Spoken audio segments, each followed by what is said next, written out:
Hey guys, it's me again. It's Chinese New Year and we're on a break, and I'm wearing my red Orient to sort of match with all the festivities of the Chinese New Year, I guess. Yeah. So I had a request to talk about this guy.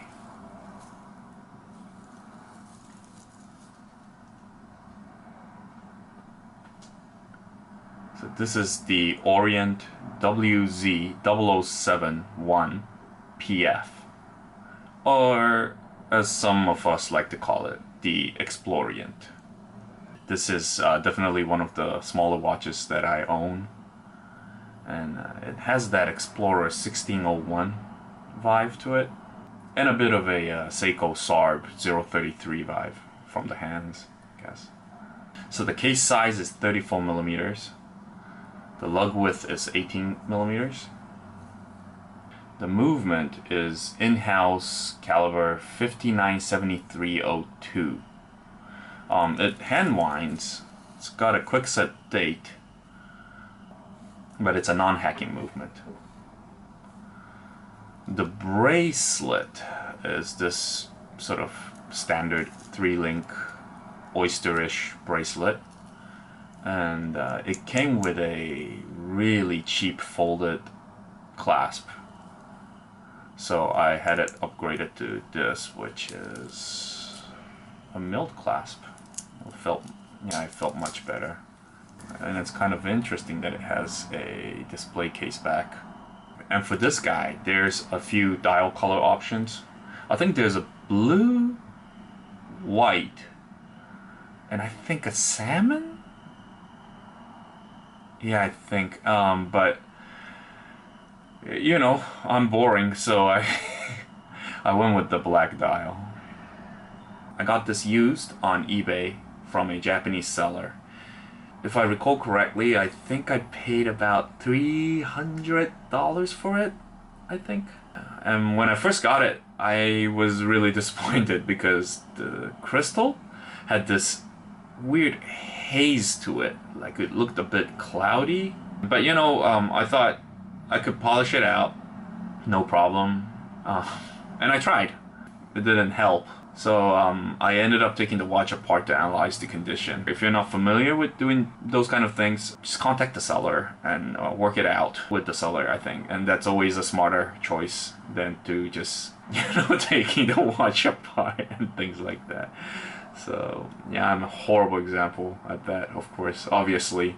But anyway, I took it apart, and the first thing that surprised me was the movement. So it's really small. I mean, it's a 34 millimeter case, right? There's a big movement holder, and the actual movement is really small.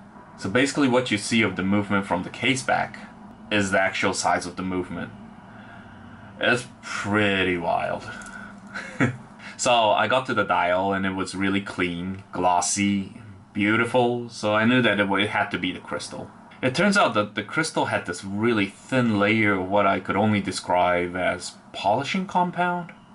So I cleaned the crystal, and the problem was solved. I'm not sure why it was like that. I'm happy that I didn't have to go through all the trouble, you know, contact the reseller and send it back and all that. So yeah. Oh yes, the loom.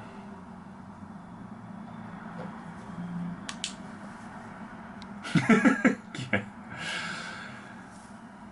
It's there.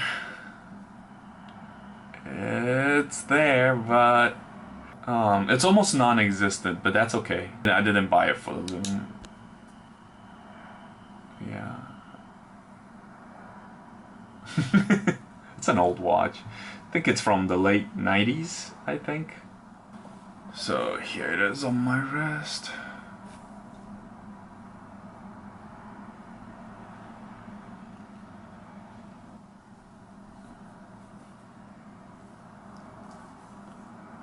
I had some folks who probably felt like it was their duty or calling to tell me that it looks too small on my wrist, and I mean,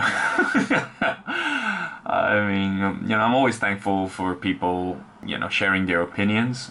Yeah, I don't know if I've ever mentioned here, but my wrist size is, it's about 7.5 inches. I've lost a bit of weight, so it may be a bit smaller than that, I don't know. But I'm considered a big guy in this part of the world, just over 6 foot tall, and you know, I was never described as being slim, you know, so just to be fair, you know, I mean, those opinions were not totally unfounded, I think. I think it looks okay, right? I think it looks fine. 34 millimeters, yeah. Yeah. It's a hollow end link, but I wish the bracelet was a bit better, but it's okay. It gets the job done, I think. If you like Orientstar, and if you like that Explorer type watch, you know, this one's a pretty good one to consider, really. You'll have a lot of options with straps and things like that. I'm just gonna keep it on my bracelet because that's how I wear it. Yeah, I've had it for about a year now. Yeah, it runs great. So yeah, this is my explorient. Okay, thanks guys. Bye.